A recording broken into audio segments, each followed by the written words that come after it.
A'udzu billahi minasyaitonir rajim. Bismillahirrahmanirrahim. Assalamu alaikum wa rahmatullahi wa barakatuh. All praise is due to Allah Subhanahu wa ta'ala, the one and only God. Peace and blessings be upon our Prophet Muhammad sallallahu alaihi wasallam, whom no other prophet will come after him. La ilaha illallah Muhammadan abduhu wa rasuluh. There is no God to worship but Allah Subhanahu wa ta'ala alone, and Prophet Muhammad sallallahu alaihi wasallam is his servant and a messenger of Allah Subhanahu wa ta'ala.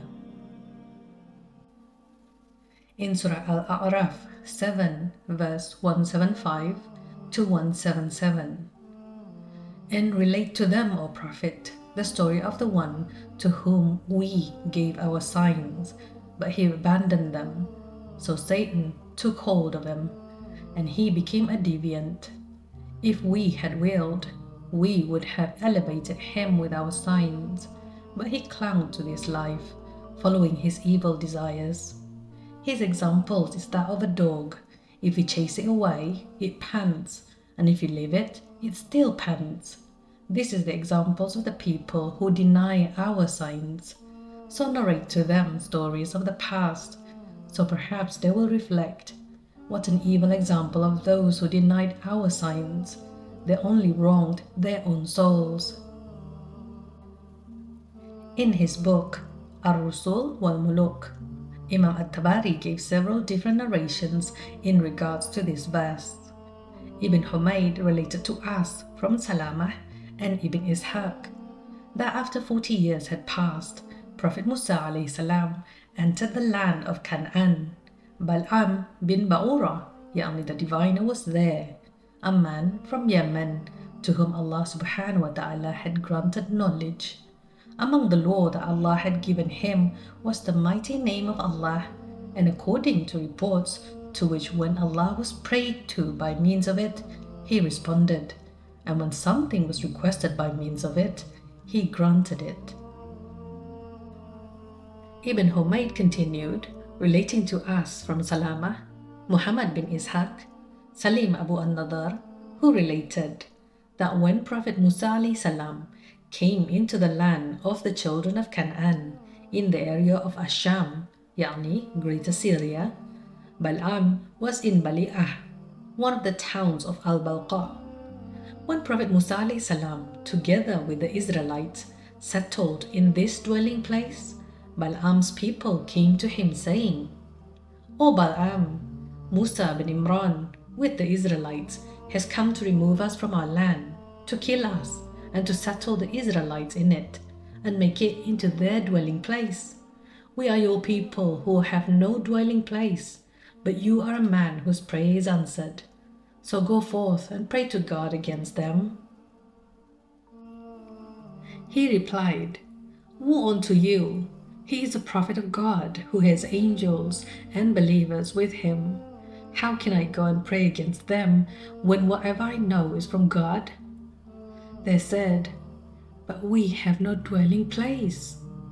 They continued cajoling him and pleading with him until they managed to persuade him, and he was won over. He mounted his she-donkey and headed for the mountain where he could observe the Israelite army, Mount Heshbon. He had not journeyed very far on the she-donkey when she lay down with him on her back. He got off and struck her. When he was sharp with her, she arose and he mounted her again. But she did not travel far until she lay down with him again, and he did what he had previously done. She got up and he mounted her. Yet again, she did not travel far until she lay down with him, and he beat her until, when he was sharp with her, Allah Subhanahu wa ta'ala permitted her to speak. And she argued with him, saying, Woe to you, O Bal'am! Where are you going? Don't you see the angels in front of me, turning me back? Will you go to the Prophet of God and the believers to pray against them? Bal'am did not stop beating her, so Allah opened the path to her when he did that to her. They traveled together until, from Mount Heshbon, they overlooked the Israelite army. Balaam began to pray against them. However, he could not utter a prayer against the Israelites without God's turning his tongue instead against his own people. Nor could he pray for his people without God's turning his tongue instead towards the Israelites. So his people said to him, "Do you know what you're doing, O Balaam? You are praying for them and against us." He said, "I have no control over this matter. This is a matter over which God has power." Imam Ibn Khatir mentioned in his book, Stories of the Prophets, when he tried to invoke Allah's curse upon Prophet Musa (salam) and the Israelites, his tongue did not obey him. Instead, his tongue would only curse his own people and send prayers upon Prophet Musa (salam) and his people. His people reprimanded him for this, and so he apologized to them that he has no control over his tongue. At that, his tongue lolled out till it reached his chest. Seeing this, he said to his people, "I have lost both this world and the hereafter, and nothing is left for me except mockery and deception." He then ordered his people to adorn their women and send them to the Israelites with merchandise so that they could sell their goods, and also lure them to themselves so that they might commit adultery. He encouraged them by saying that even if one of them commits the sin, it will be sufficient for them. The people did what he ordered, and when they went, one of the women, whose name was Kasbati, passed by one of the leaders of the Israelites named Zamri bin Shalom. It is said that he was the chief of the tribe of Shamun ibn Yaqub. He took her inside into his tent, and when he committed the sin, Allah Subhanahu sent the plague upon them. When this news reached to Fanhas ibn al-Izar ibn Harun, he took his spear and stabbed both of them. He then took them out of the tent with his spear and went to the people's assembly with his spear still in his hand. He lifted it towards the sky and said, "O Allah, this is how we deal with those who disobey you." At that, the plague was lifted from them. As a result of the plague, the number of people who died was said to be 70,000. In another narration, it is said that they were 20,000.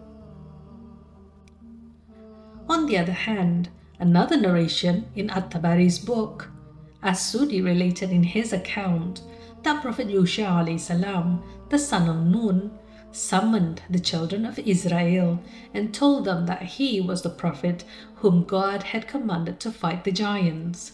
They gave him their allegiance and believed him. A man of the Israelites named Balaam went forth. He was a learned man, one who knew the great ineffable name of God. But he became an unbeliever and went over to the giants and said, "Do not be afraid of the Israelites. When you go to fight them, I will utter a prayer against them and they will perish."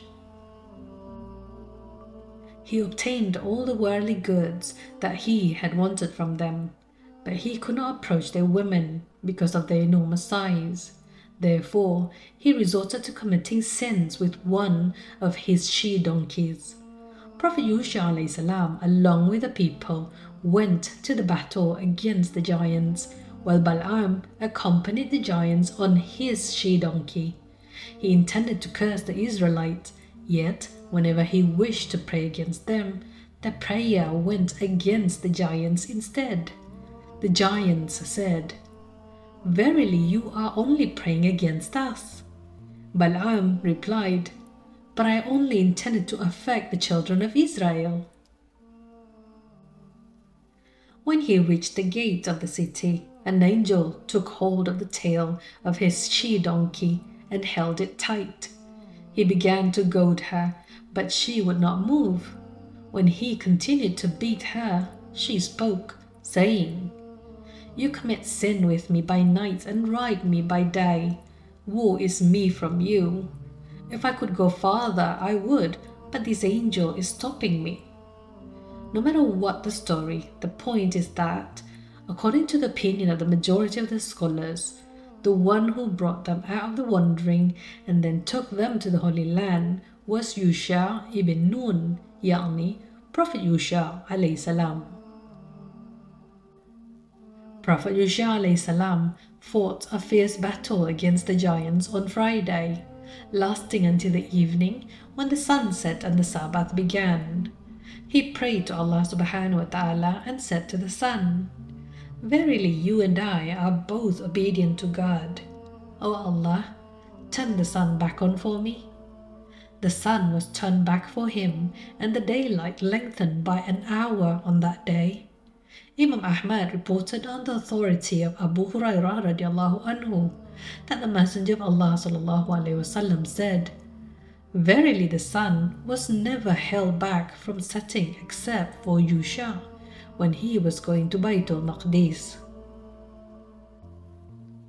Imam Ahmad also reported on the authority of Abu Hurairah radiallahu anhu that the Messenger of Allah SAW said, "One of the prophets went for a battle and said to his people, 'No one should come with me who has just married but has not yet slept with her, and no one who has built a house but did not put its roof just yet, and no one who has bought pregnant goats or camels and is waiting for them to deliver.' So that prophet went for the battle and approached the town soon after he had prayed the Asr prayer. He said to the sun, 'You are commissioned, and I too am commissioned. O Allah, withhold it back for some time.' So it was held back till Allah Subhanahu helped him conquer the town. Then they all gathered the spoils of the war, and the fire then came to eat the spoils, but did not eat it. The Prophet then said, 'There is a person amongst you who has cheated from the spoils.' He then asked one man from each tribe to come forward and make a pledge to him. They all came and pledged to him except one man. His hand got stuck to the hand of the Prophet. The Prophet then said, 'The person who cheated is from your tribe, so order every one of your tribe to make a pledge to me.' They came, and when they offered their pledge to him, the hands of 2 or 3 people got stuck to the Prophet's hand. So he said, 'You are the people who cheated and took from the spoils of war.' So they gave gold, equivalent to the head of a cow. They put it together with other spoils, and the fire came and ate it all. The spoils of war were not permissible for anyone before us, but when Allah Subhanahu saw our weakness and inability, He purified it for us. Then Prophet Yusha alayhi salam rallied them against the king of Ai and his people, with God guiding them to battle. God commanded him to lay an ambush for them. He did so and conquered Ai, crucifying its king on a piece of wood and setting fire to the city. He slew 12,000 men and women of its inhabitants. The people of the valley of Gibeon deceived Prophet Yusha alayhi salam so that he pledged their safety. But when he became aware of their deceit, he prayed to God against them that they should become hewers of wood and drawers of water. They became so. He also wanted Bazik, the king of Jerusalem, to be reduced to beggary. Then the kings of Amorites, who were 5 in number, sent one to the other, and all of them assembled against Gibeon, the people of which asked Prophet Yusha alayhi salam for assistance.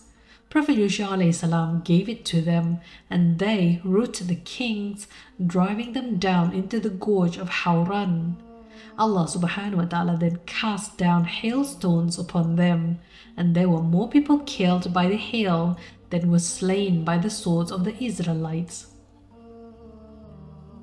Prophet Yusha alayhi salam asked the sun to stand still and the moon to rise until he could avenge his enemies before the beginning of the Sabbath. Both did so while the 5 kings fled and hid in a cave. Prophet Yusha gave orders to close off the entrance to the cave until he finished avenging himself on his foes. Then he gave orders for them to be brought forth, whereupon he killed and crucified them. He then took them down from the pieces of wood and threw them into the cave in which they had been hiding. He then attacked the remaining kings one by one in Syria, wiping out 31 among them, and he divided up the land he had conquered. Then Prophet Yusha died and was buried on Mount Ephraim. After his death, the tribes of Judah and Simeon battled against the Canaanites. The Israelites ravaged their women, and they slew 10,000 of them in Bazik. They seized the king of Bazik, cutting off his thumbs and great toes. The king of Bazik replied, 70 kings with cut off thumbs and great toes used to pick up bread from under my table. Now God has paid me back for my actions. The king of Bazik was then taken to Jerusalem, where he died.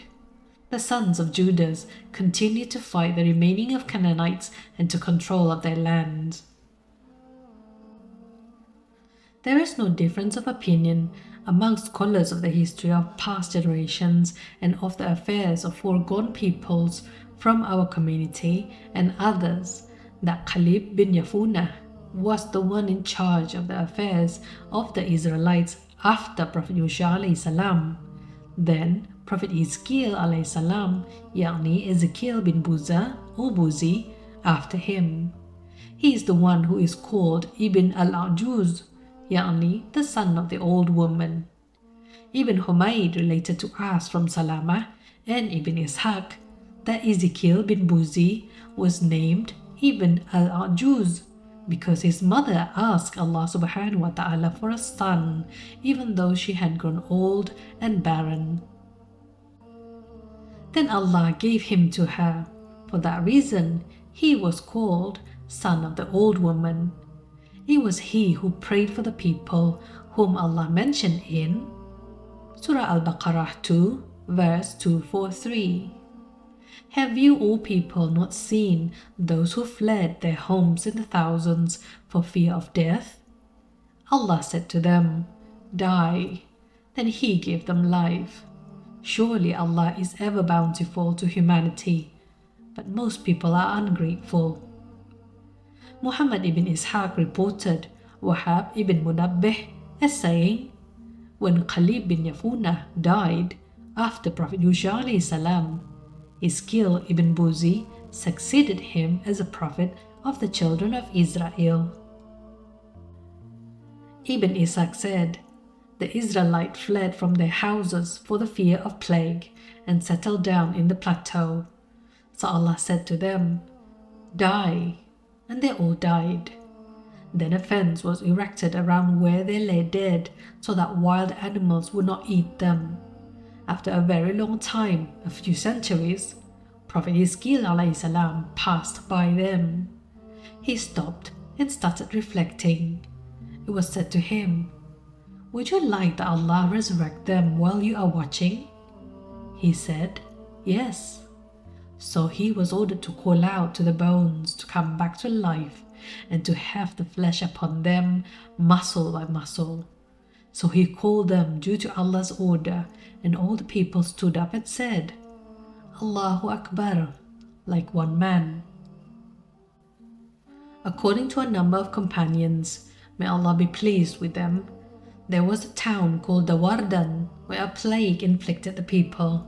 So the majority of its inhabitants fled and camped outside the town.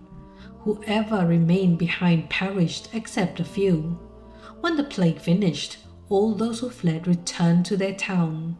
The few who survived from among those who remained behind in the town said, These people were more intelligent than us. If we had done so as they did, we all would have survived. If the plague comes again, we all will flee with them. Later on, the plague inflicted them again, and this time they all fled together.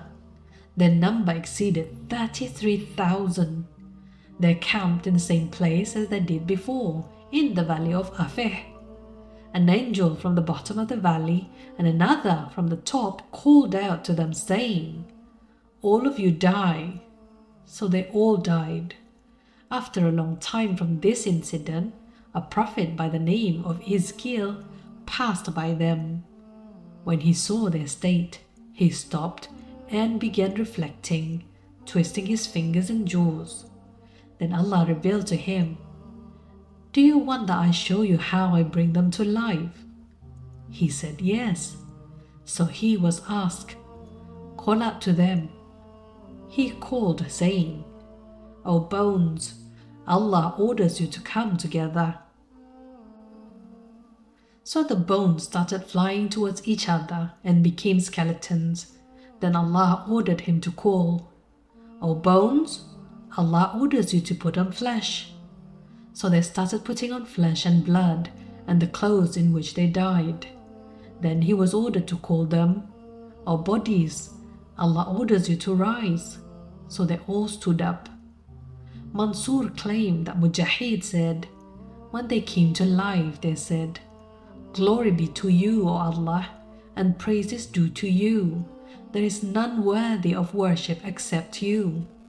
Then they all returned to their people who knew that they were dead before. After that, they lived their full lives which had been written for them.